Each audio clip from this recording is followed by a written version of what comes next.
Olá, caros alunos, sejam todos muito bem-vindos aqui à nossa primeira videoaula, né, unidade 1, semana 1, e iniciaremos aqui com o tema de noções sobre direito ao trabalho. Então, sendo todos acolhidos, tá? Espero que o conteúdo seja proveitoso e chegue para todos, ok? Eu vou fazer a apresentação aqui dos slides para que vocês possam acompanhar enquanto assistem o meu vídeo. E esses slides também estarão postados no material didático com formato em PDF, caso vocês queiram, né, baixá-los para relerem, estudarem, enfim, estará disponibilizado para vocês também, tá? Eu vou iniciar aqui o compartilhamento para a gente poder fazer uma breve apresentação.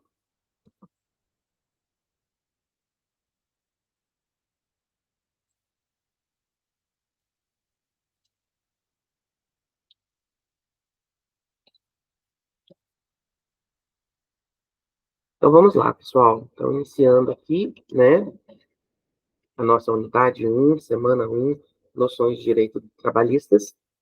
Vamos falar um pouquinho sobre como surgiu tudo isso, né? Deixei para vocês também disponível um vídeo que fala um pouco sobre a história do trabalho, tá? E também sobre a história das relações de trabalho.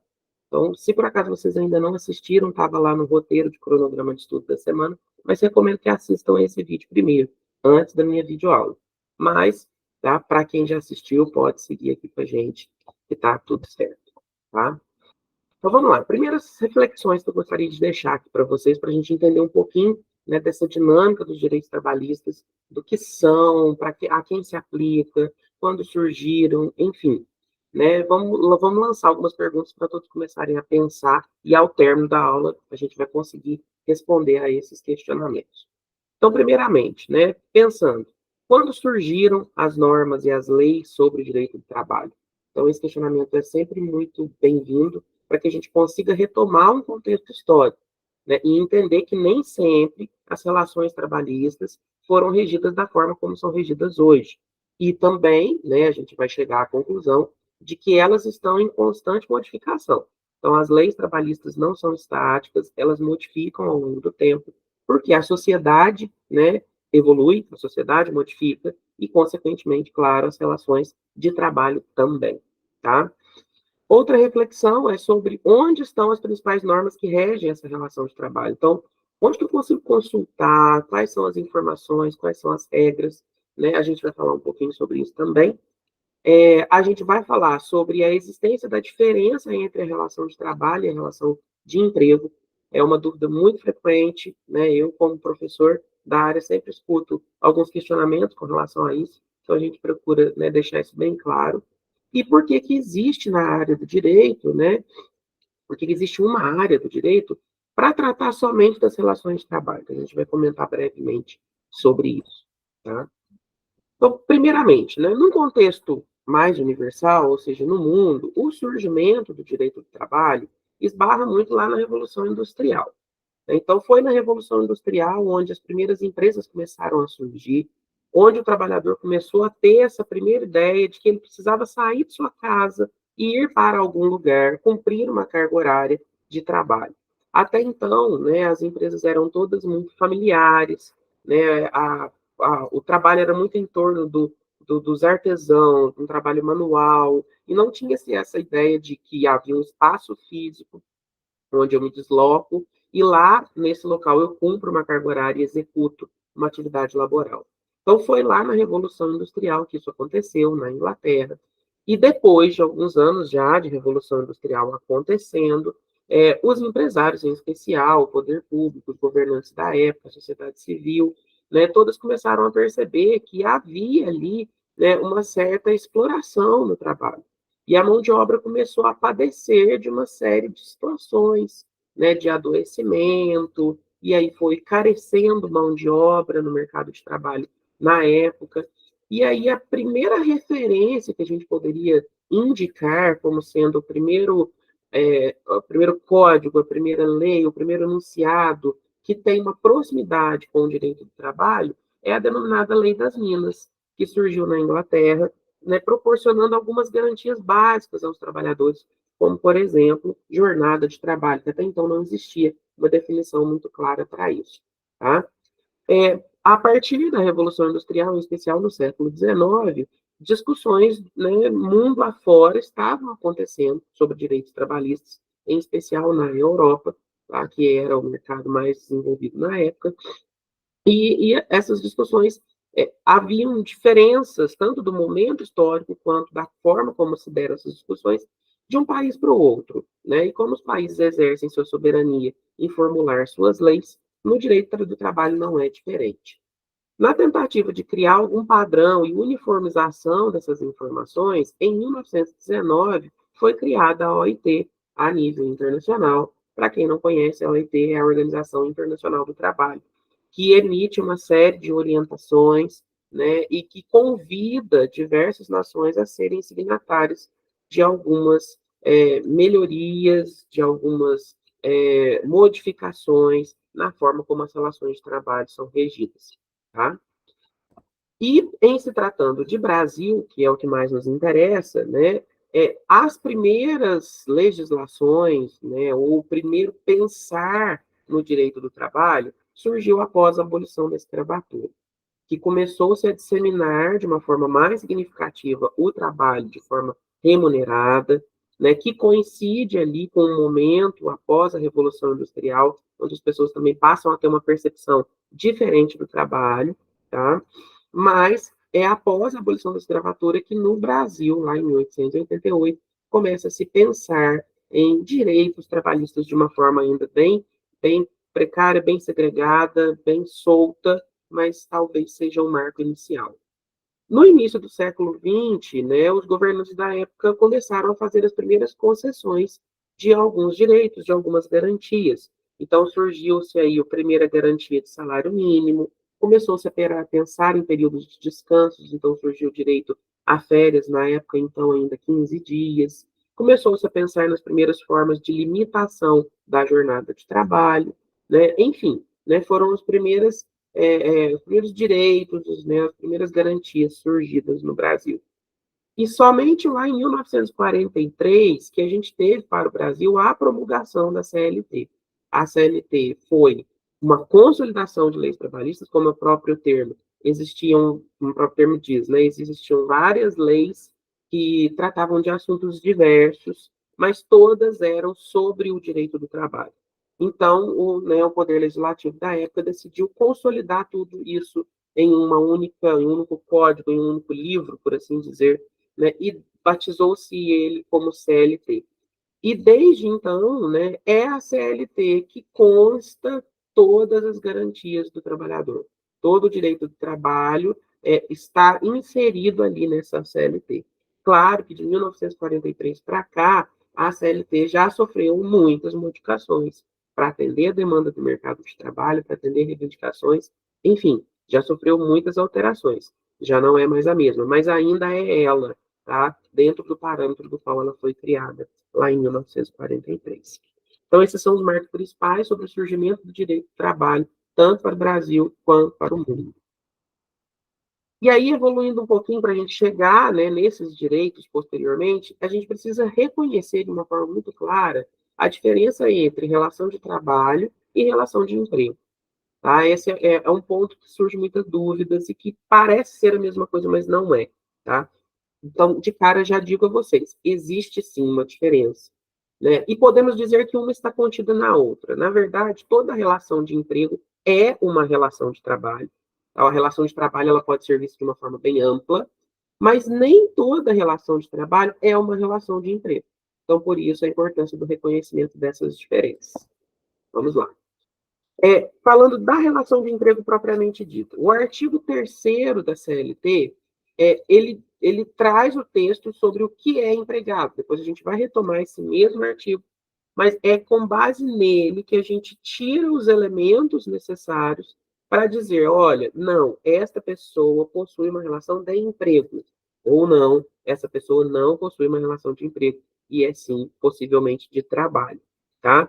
Mas, passando brevemente, logo a gente faz em mais detalhes essa descrição do artigo 3º da CLT.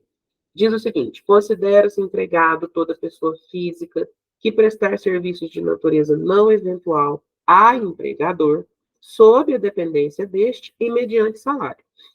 Na sequência do parágrafo 3º, do artigo 3º, vem um parágrafo único, dizendo que não haverá distinções relativas à espécie de emprego e à condição do trabalhador, nem entre trabalhador intelectual, técnico ou manual. Né? Ou seja, se o empregado é enquadrado dentro deste conceito, independente se ele faz um trabalho manual, intelectual, técnico, independente do local onde ele trabalha, né, do segmento em que ele atua, se ele se enquadra dentro deste conceito do que é empregado, ele tem uma relação de emprego, tá? E aí, o que os especialistas da área fizeram? Extraíram deste artigo o que a gente chama de requisitos para verificação do vínculo de emprego. E aí a gente entende como requisitos os seguintes, tá? Deixa eu só voltar aqui, pessoal, que eu acho que o Meet me deu um aviso. Continuar na chamada, tá? Os requisitos são os seguintes, né? Eu tenho o requisito que tem que ser uma pessoa física, então não existe relação de emprego de uma pessoa jurídica, né? Não dá para dizer que uma empresa é um empregado, tá? Então, primeiro ponto, para ser empregado tem que ser uma pessoa física. Tem que ter o requisito da pessoalidade. O que é o requisito da pessoalidade? Né? Tem que haver uma contratação em virtude das características pessoais daquela pessoa.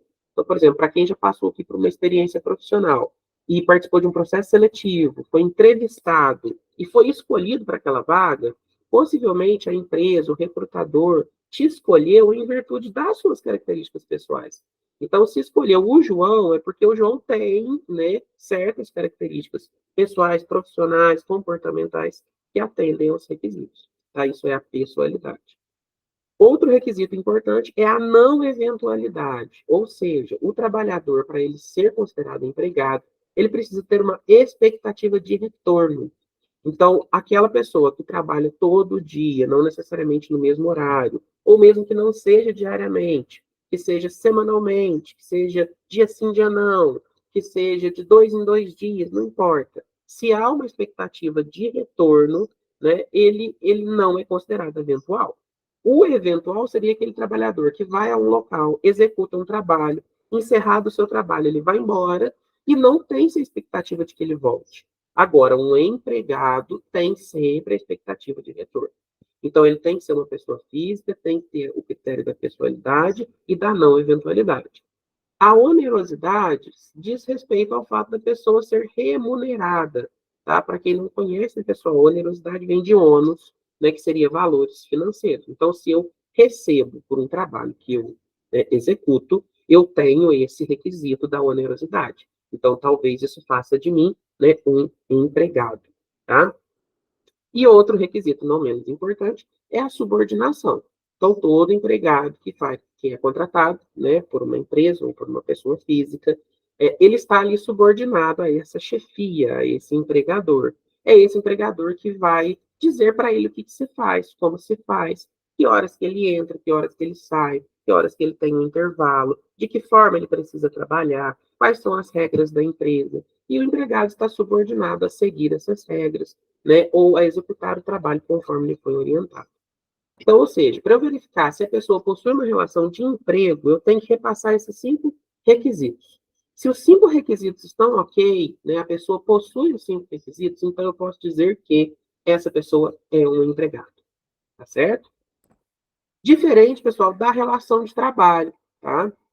A relação de trabalho ela vai acontecer quando esses 5 requisitos mencionados, pelo menos mesmo que seja um deles apenas, não é atendido, não é preenchido, então possivelmente essa pessoa não vai ter uma relação de emprego. Ela é um trabalhador, ela tem uma relação de trabalho, mas não tem uma relação de emprego, tá?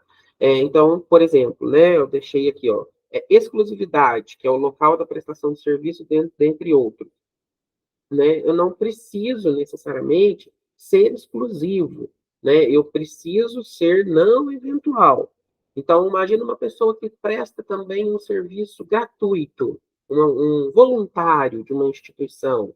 A pessoa vai lá, faz um trabalho, e esse trabalho não é remunerado. Se não é remunerado, não tem o requisito da onerosidade. Então, ela não pode ser considerada um empregado. É um trabalhador, mas não é um empregado, tá?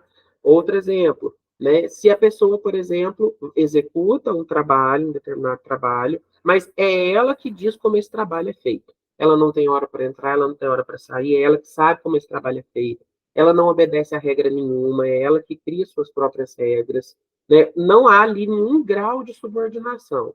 Então, se isso acontece, eu não estou diante de uma relação de emprego, estou diante da relação de trabalho, que é muito comum para os profissionais liberais que a gente conhece, como, por exemplo, né, um bombeiro, um eletricista, né, dentre tantos outros que a gente tem por aí.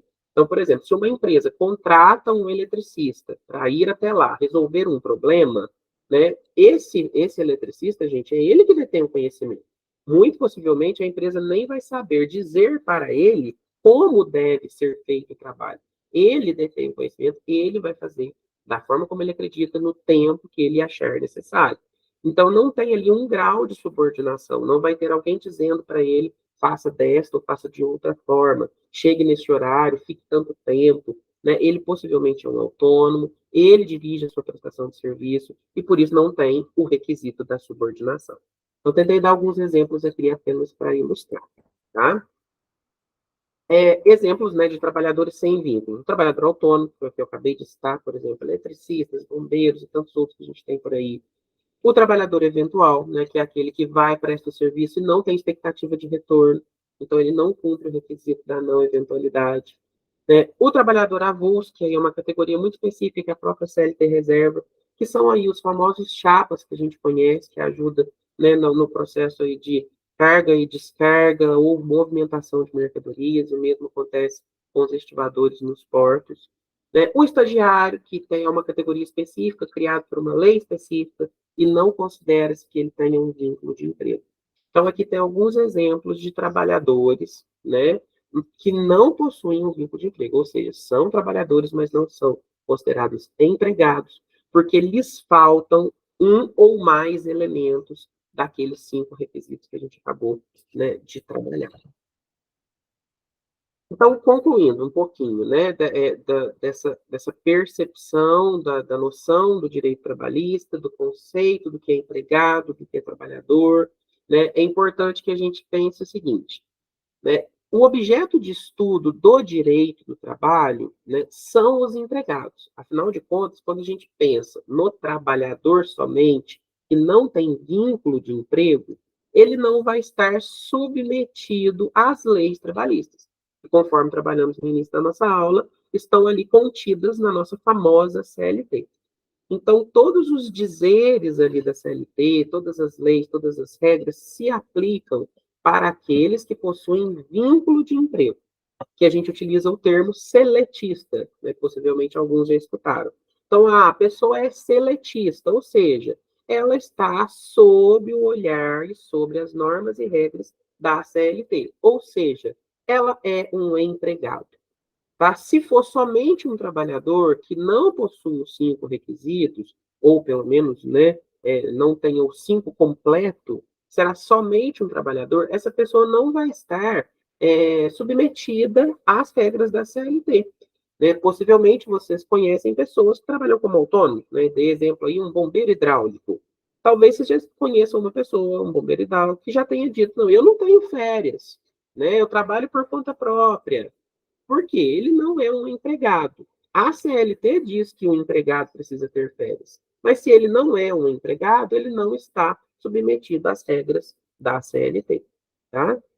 E aí, respondendo a um dos nossos primeiros questionamentos, lá no nosso primeiro slide, que falava por que, que o direito do trabalho tem uma área, né, por que, que o direito tem uma área para se dedicar somente ao trabalho, é porque a temática trabalho ela é ampla o suficiente para se ter profissionais voltados para discussões dessa área.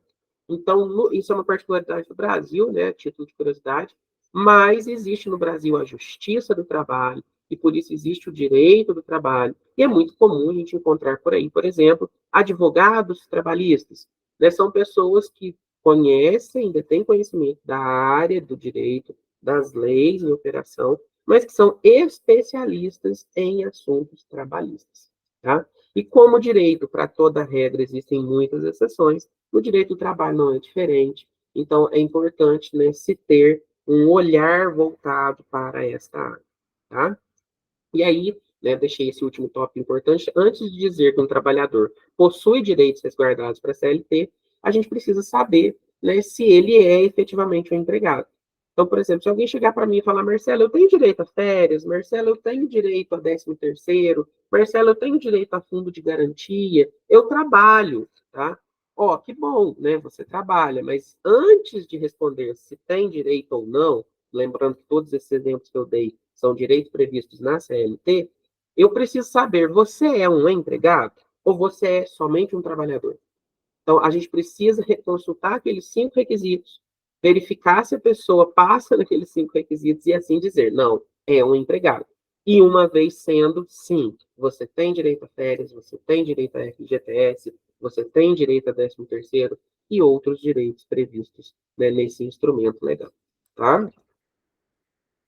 Para a gente finalizar, vou passar os 2 conceitos primordiais. Então, o que é empregador? A CLT vem e nos diz, tá? Lá no seu segundo artigo. Então, lá no comecinho da CLT, no segundo artigo, ela diz: considera-se empregador a empresa individual ou coletiva, então é um ponto importante, um empregador pode ser uma pessoa jurídica ou uma pessoa física. O empregador pode ser uma pessoa de um dono só ou uma empresa com vários sócios, tá? Então, pode ser individual ou coletiva, que, assumindo os riscos da atividade econômica, ou seja, né, quem colhe os frutos ali, se a empresa vai bem ou não, se a empresa dá lucro ou prejuízo, é esse empregador, né? É ele que vai assumir todo o risco. Se a empresa está indo bem, a empresa lucra, o lucro é dele. Se a empresa está indo mal, a empresa tem prejuízo, o prejuízo também é dele. Né? A CLT já deixa isso claro, porque eu não posso atribuir isso ao colaborador. Né? Eu não posso chegar, por exemplo, no empregado e dizer, ô empregado, esse mês eu não vou te pagar o salário porque eu tive prejuízo. Tá? Não posso. Quem assume os riscos da atividade econômica é o empregador, né? E o direito ao salário está garantido pela CLT. Tá? Estou dando esse exemplo só para ilustrar o conceito aqui. E o que, que esse empregador faz? Ele admite, ou seja, ele contrata, né, ele assalaria, ele paga salário e ele dirige a prestação pessoal de serviço. Ou seja, é ele que vai dizer, não, o João entra às 8 da manhã, né, a Maria chega às 9h30, o intervalo de almoço do Francisco é de tal hora. Ele vai dizer, ó, o Antônio sairá de férias no mês de setembro. Então, é ele que faz a direção da prestação de serviço do pessoal, bem como também diz como deve ser feito. Ele que diz como deve ser a abordagem de atendimento ao cliente, ele que diz como que é o procedimento interno na empresa, se tem que usar uniforme, se não tem, enfim, né, toda a questão que envolve a operação da empresa ali, é ele que tem o poder de dizer. E essa é a figura do empregador. Tá? E quem é o empregado? Aí eu volto naquele artigo 3º que a gente trouxe lá no início, porque é deste artigo que saem os 5 requisitos. Então, eu passei por ele brevemente, e agora eu vou passar por ele de uma forma mais minuciosa, para a gente conseguir identificar aqui, tá, esses 5 requisitos que fazem do trabalhador o empregado. E, consequentemente, fazem ele ter direito, né, às garantias previstas na CLT. Então, o que diz o artigo 3º da CLT? Que considera-se empregado, ó, primeiro requisito, toda pessoa física, primeiro requisito, que prestar serviços de natureza não eventual, tá? Então, não eventualidade, sob a dependência deste, e aí sob a dependência deste vem aqui, né, a subordinação, tá? E mediante salário, onerosidade. A Marcela ficou faltando um. O que está faltando aqui é a pessoalidade, tá? Aí a pessoalidade ela é extraída deste parágrafo único, que diz que não haverá distinções relativas à espécie de emprego, à condição do trabalhador, nem se é trabalho intelectual, técnico ou manual. Ou seja, eu contratei aquela pessoa, como disse anteriormente, em virtude das suas competências, do seu comportamento, das suas características pessoais, da sua experiência, enfim. Então, eu não farei distinção. É devido a essa pessoalidade, né, que ela contribui para a empresa. Então, aqui aparece o quinto requisito, que seria a pessoalidade. Então, por meio deste artigo 3º e do seu parágrafo único, a gente consegue extrair os 5 requisitos que fazem do trabalhador um empregado. Tá, pessoal? Aqui eu deixo as minhas referências que eu usei para essa aula. Espero que tenha chegado para vocês, espero que tenha ficado claro, tá? Aí vou deixar postado, a gente vai ter nessa primeira semana um fórumzinho avaliativo, tá? Mas é super simples, é uma atividade bem bacana que, para quem assistiu aqui a videoaula e leu o material, vai conseguir responder com muita tranquilidade. Então, postem lá no fórum, contribua, né? Compartilhem as informações, comente os dos colegas, o fórum se torna rico quando essa interação acontece. Tá? Acompanharei vocês por lá, né, juntamente com o tutor, e fico à disposição aí de todos os alunos. Obrigado.